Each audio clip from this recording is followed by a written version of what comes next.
Vas-y, appuie dessus. Ouais, hein. Putain, c'est malade. Waouh. Bonjour à tous. Aujourd'hui, je vais vous présenter les premiers résultats de biogaz obtenus à partir de ce bioréacteur de 170 litres. Mais tout de suite, je vais vous montrer comment ça marche. Le principe est assez simple. On a une cuve dans laquelle on va faire du biogaz, à laquelle on ajoute une entrée et une sortie. On a un seau ou une poubelle qui est renversée par-dessus et qui nous servira pour stocker le biogaz. Pour commencer, on ajoute de l'eau, puis de la matière organique.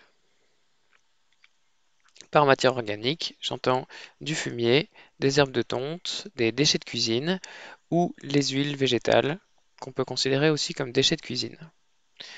En mélangeant, on fait fermenter sans air, autrement dit avec une fermentation anaérobie, entre 25 et 35 degrés Celsius.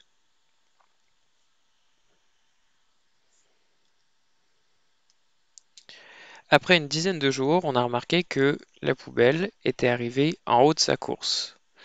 Ainsi, on avait obtenu notre premier biogaz.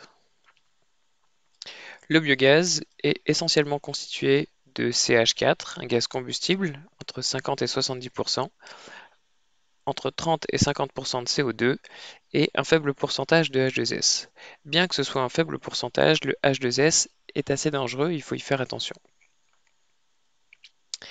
Dans un premier temps, on a récupéré le gaz directement en haut de notre stockage et on l'a brûlé dans une gazinière de camping.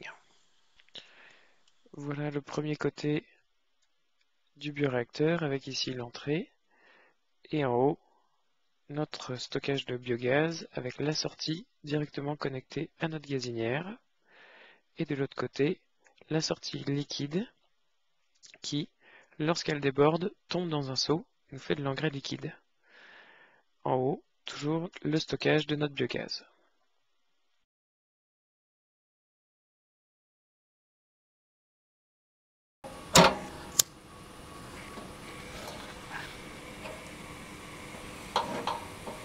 Ah ouais, ouais. A huevo.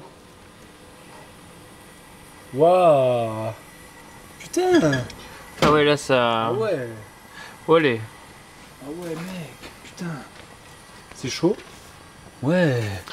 Yeah, yeah. Fire, fire, fire. Attends.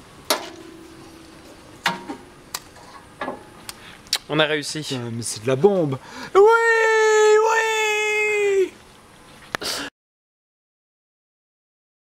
Toi les gars. Mettre un peu des herbes hierbas. Oh, la première omelette au biogaz. Yes. Ah ouais, bon ouais.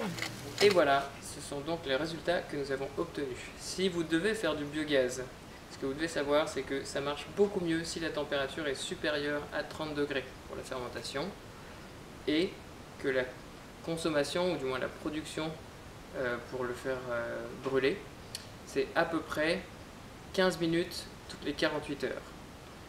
Donc à partir de là, vous pourrez faire vos calculs pour savoir à peu près combien vous pouvez produire. Voilà, je vous remercie pour votre attention et j'espère que tout ira bien pour vous. Bonne soirée.